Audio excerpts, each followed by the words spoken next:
हम लाते हैं talk shows और अनलिमिटेड एंटरटेनमेंट सिर्फ यूट्यूब पर। अगर आपने अभी तक हमारा चैनल सब्सक्राइब नहीं किया तो अभी सब्सक्राइब करें और बेल आइकॉन को क्लिक करके हमारी लेटेस्ट वीडियोस के बारे में अपडेट जानें। मोदी और इसके हवारी पाकिस्तान काम तार करने की कोशिशों में मसरूफ। 4 भारतीय शहरियों के खिलाफ सबूत पाकिस्तान के हाथ लग गए। तर्जुमान दफ्तर खारजा के मुताबिक चारों भारतीय पाकिस्तान के खिलाफ सरगर्मियों में मुलव्विस हैं। वीनो माधो डोंगरा को दहशतगर्द ना करार देने पर मायूसी हुई। उम्मीद है कि 3 भारतीय बाशिंदों को दहशतगर्दों की फहरिस्त में शामिल करने पर गौर होगा। एक तरफ पाकिस्तान की चालबाजियां तो दूसरी तरफ चीन की दादागिरी, लेकिन इन दोनों को अब मजा चखाने आ रहा है राफेल। एलओसी पर लाइन ऑफ एक्चुअल कंट्रोल पर बढ़े तनाव के बीच भारत के लिए फ्रांस से एक अच्छी खबर आई है। इस खबर ने चीन और पाकिस्तान की नींदें उड़ा रखी हैं। भारतीय वायुसेना को राफेल लड़ाकू विमान की पहली खेप 27 जुलाई को मिलने वाली है। मिलने वाली इस पहली खेप में भारत को 6 राफेल विमान मिलेंगे जो अंबाला एयरबेस पर पहुंचेंगे। यानी कि दुश्मनों को कड़ा जवाब देने के लिए भारतीय सेनाओं ने अपनी कमर कस ली है। खैर, ये तो रही बहुप्रतीक्षित लड़ाकू विमान राफेल की बात, लेकिन इसके साथ ही गेम चेंजर हथियारों की डिलीवरी का सिलसिला भी शुरू हो गया है। स्काल्प और मेटियोर मिसाइल की डिलीवरी भी शुरू हो गई है। भारतीय सेना की गोल्डन एरो स्क्वाड्रन में राफेल विमानों के साथ मोर्चा संभाल लेगी। राफेल विमानों की इस खेप को फ्रांस से भारतीय पायलट उड़ा कर लाएंगे। भारत को राफेल विमान मिल जाएंगे जिनमें 150 किलोमीटर तक की रेंज की मेटियोर मिसाइल लगी होगी। यानी चीन से मिलने वाली हर चुनौती का भारत करारा जवाब देगा। भारतीय वायुसेना के पायलट ने इन विमानों की ट्रेनिंग ले ली है। ऐसे में जैसे ये भारत पहुंचेंगे तो काम करने के लिए ये पूरी तरह से तैयार होंगे। राफेल विमान को भारत लाने के लिए वन स्टॉप का इस्तेमाल किया जा रहा है। यानी फ्रांस से उड़ान भरने के बाद यूएई के अल जाफरा एयरबेस पर राफेल विमान उतरेंगे। यहाँ पर फ्यूल से लेकर बाकी सभी टेक्निकल चेकअप के बाद राफेल विमान सीधे भारत के लिए उड़ान भरेंगे। वो सीधे अंबाला एयरबेस पर आएंगे। गौरतलब है कि फ्रांस से भारत को कुल 36 लड़ाकू राफेल विमान मिलने वाले हैं जो 2022 तक भारत को मिल जाएंगे। राफेल विमान का पहला स्क्वाड्रन अंबाला में तैनात होगा, जबकि दूसरा स्क्वाड्रन पश्चिम बंगाल के हसीमारा में तैनात किया जाएगा। कराची में पाकिस्तान स्टॉक एक्सचेंज पर दहशतगर्दों का हमला नाकाम। सिक्योरिटी गार्ड्स और पुलिस एहलकारों की जुर्रत और बहादुरी जवान से ईसा पिलाई दीवार बन गए। दहशतगर्दों को स्टॉक एक्सचेंज की दहलीज पर ही ठिकाने लगा दिया। हमला आवरों से मुकाबले में एक पुलिस एहलकार और 3 सिक्योरिटी गार्ड्स ने जामे शहादत नोश किया। पाकिस्तान स्टॉक एक्सचेंज पर हमले की सीसीटीवी फुटेज सामने आ गई। दहशतगर्द नीली करोला गाड़ी में आए। वज़ीर आज़म इमरान खान की स्टॉक एक्सचेंज पर दहशतगर्द हमले की मजम्मत। शोहदा के लवाहिकीन से ताज़ियत। कहते हैं कौम को बहादुरी से हमला नाकाम बनाने वालों पर फख्र है। Army chief general Qamar Javed Bajwa का शोहदा को खिराज अकीदत। कहा सिक्योरिटी गार्ड्स ने अपनी जानें कुर्बान करके दहशतगर्दों को रोका। फोर्सेस का फौरी रद्द-ए-अमल भी लायक तहसीन है। Pakistan's vulnerability is many times higher than of India. Once they know that India has shifted its gear from the defensive mode to defensive offense, they will find that it is unaffordable for them. You can do one Mumbai, you may lose Balochistan. वक्त senior analyst है पीजे मीर साहब, वो भी हमें join कर चुके हैं। पीजे मीर साहब, बहुत शुक्रिया आपके वक्त का।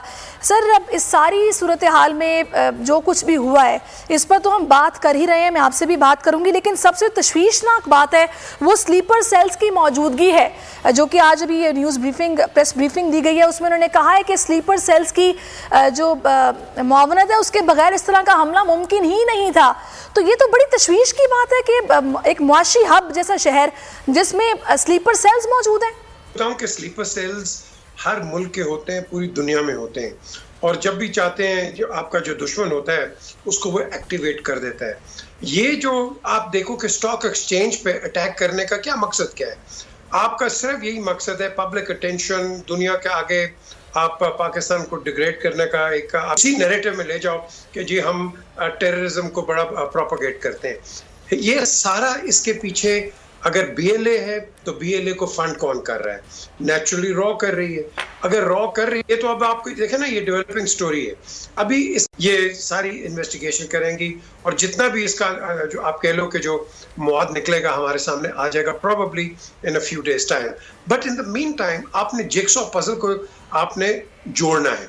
सबसे पहले फायदा किसको है, बदनामी किसकी है? हमारी। फायदा किसको है? हिंदुस्तान का। इसका एक गंदा अटेम्प्ट हो गया लद्दाख के अंदर, अब वो मुख्तलिफ किस्म के टैक्टिक्स इस्तेमाल करेगा। आज इसने कराची में किया, कल ये इस्लामाबाद और लाहौर और दीगर ऐसे शहरों में भी करेगा। क्यों? इसका काम है करना। ये फिर अपने पुराने उसी मोडस ऑपरेंडी पे आ गए हैं, जहां इनको मार पड़ती है कहीं और से, ये कहीं और ये एक ऑपरेशन।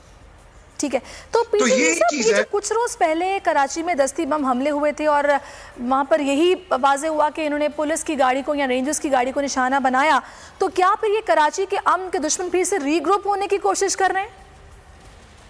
ये कोशिश ये बता रहे हैं कि पाकिस्तान के अंदर ही डिसिडेंसी है, हालांकि पाकिस्तान के अंदर डिसिडेंसी कोई भी नहीं है। आप देख लो कि कहाँ आपको हर जगह पाकिस्तान में अमन नजर आ रहा है आफ्टर दी जो आपके टेररिस्ट चले गए। आज तो आप बताएं इससे बड़ी क्या स्टोरी है कि रशिया फंड कर रहा था ये तालिबान को अगेंस्ट दी अमेरिकन। ये इतनी बड़ी स्टोरी आज निकली है, आप देखोगे कि अगले 2 दिन के अंदर ये क्या होगा।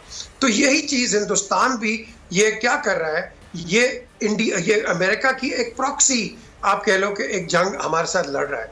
इसकी हिम्मत तो है नहीं कि ऑल आउट हमारे साथ आके बात करे मिलिटरीली। सो ये अब सबवर्सिव एक्टिविटीज करेगा।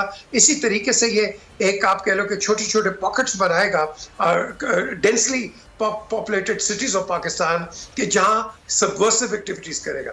अब सवाल यहाँ उठता है कि एक तो हमें चाहिए बहैसियत पाकिस्तानी कि यार अब तो यूनाइट हो जाओ, कि कब तक यूनाइट नहीं होगे। अगर आपको किसी किस्म का कोई सस्पिशियस एलिमेंट मिलता है आप इमीडिएटली करो। अब देखो ना, ये जो आपके चैनल ने जो बड़ी एक्सक्लूसिव फुटेज दिखाई है, इसके अगर हमें ये पहले किसी ने तो साइट किया होगा कि एक हाथ में गन लेके फिर रहा है, एक बैकअप उसने रखी हुई है, तो किसी ने तो देखा होगा ना उसको।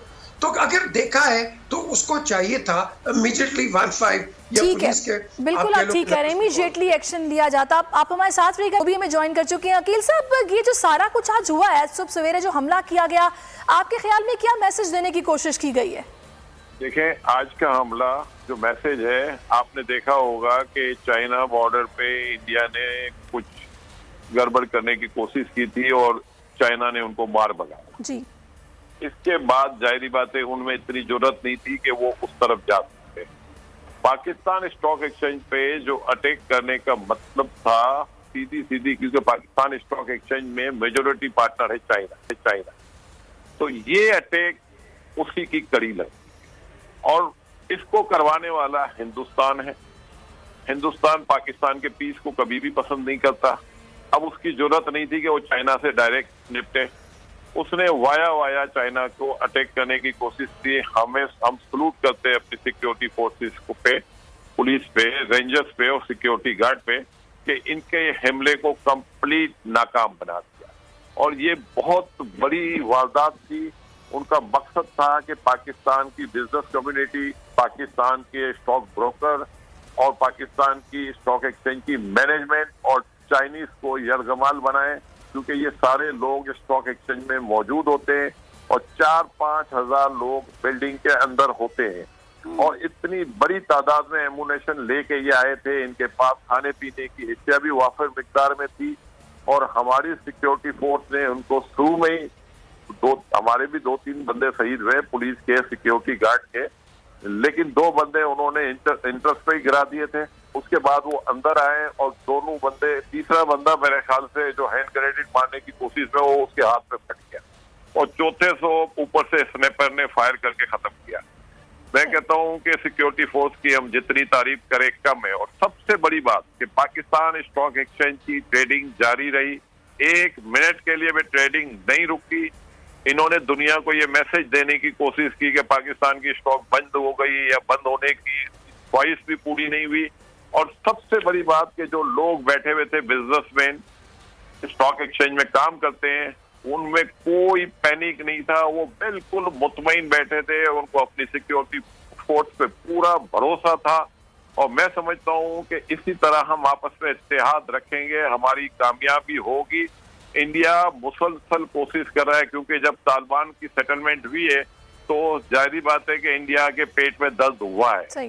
बलूचिस्तान में जो ये जो आपने देखा कि रैपिड रिस्पांस फोर्स के एहलकार जिन्होंने बड़ा हाजिर दिमागी से काम लिया और बड़ी बहादुरी का मुजाहरा किया, आप लोग जाहिर सी बात है ताजिर बरादरी हैं, आप लोग इनके लिए कुछ करेंगे क्या? इनको कोई इनाम देंगे अपनी तरफ से? डेफिनेट, क्योंकि जो पुलिस की खिदमत है अनबिलीवेबल है। जिस तरीके से उन्होंने सामना किया है, हम समझते हैं कि हमारी पुलिस में अब ये कैपेबिलिटी आ गई है